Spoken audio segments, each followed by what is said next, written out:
நாம் இருப்பதை தெரிஞ்சுக்கலாம் வாங்க நிகழ்ச்சியில. இப்ப நாம என்ன பார்க்க போறோம் அப்படின்னு பாத்தீங்கன்னா, ஒரு ஃபன்னான ஒரு கதை தான் பார்க்க போறோம். நீங்க எந்த மூட்ல இருந்தாலும் சரி, உங்கள சிரிக்க வைக்கிற ஒரு கதையா இருக்கும்னு நினைக்கிறேன் இந்த கதை. அதனால கேளுங்க நேயர்களே, ஆரம்பிக்கலாம். ஒரு தடவை உலக அளவுல பூனைகளுக்கான ஒரு குத்துச்சண்டை நடந்துட்டு இருந்துச்சு போட்டி. அந்த போட்டியில எல்லா நாட்டு பூனைகளும் கலந்துக்கிட்டாங்க. அத பாத்தீங்கன்னா, எல்லா நாட்டு பூனைகளும் கலந்துக்கிட்டாங்க. இந்தியா பூனை, பாகிஸ்தான் பூனை, ஜெர்மானியா பூனை, ஆஸ்திரேலியா பூனை, இன்னும் என்னெல்லாம் பூனை இருக்கோ, எத்தனை நாடுகள் இருக்கோ, அத்தனை நாட்டோட பூனைகளும் கலந்துக்கிட்டாங்க. இப்படி எல்லா பூனைகளும் ஒவ்வொரு நாட்டோட மோதி ஜெயிச்சுக்கிட்டு வராங்க. எல்லா பூனையுமே இந்த அமெரிக்கா பூனை, எல்லா நாட்டு பூனையும் அமெரிக்கா நாட்டு பூனை கிட்ட அடி வாங்கி சுருண்டு போய் படுத்துடுதுங்க.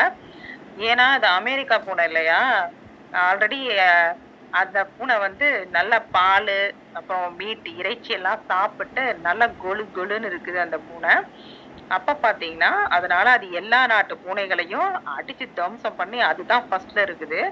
கடைசியா பாத்தீங்கன்னா இந்த அமெரிக்கா பூனைக்கும் சோமாலிய நாட்டு பூனைக்கும் குத்துச்சண்டை நடக்க போகுது அப்படின்னு சொல்லி அறிவிக்கிறாங்க. இத கேட்ட அங்க இருந்த பார்வையாளர்கள் எல்லாருக்குமே ஒரே வியப்பு தான்.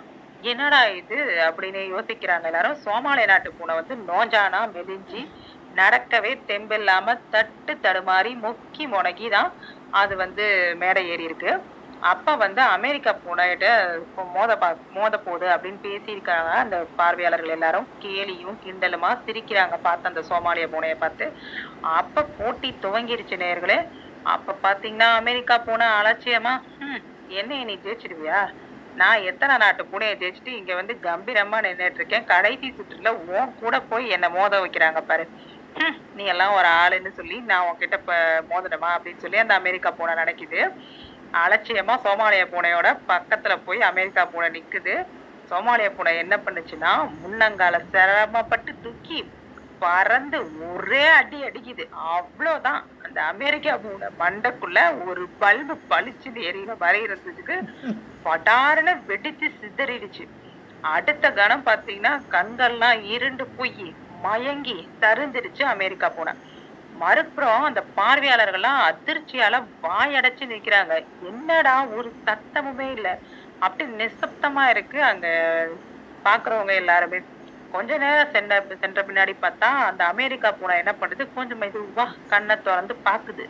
என்ன நடக்குது ஒண்ணுமே புரியலையே, ஒரே குழப்பமா இருக்கே அப்படின்னு அந்த பூனை பாக்குது. அப்ப சோமாலியா பூனையோட கழுத்துல பாத்தீங்கன்னா நேயர்களே தங்க பதக்கம் தொங்கிட்டு இருக்கு. இத பார்த்தா அமெரிக்கா பூனைக்கு பயங்கர பேர அதிர்ச்சி.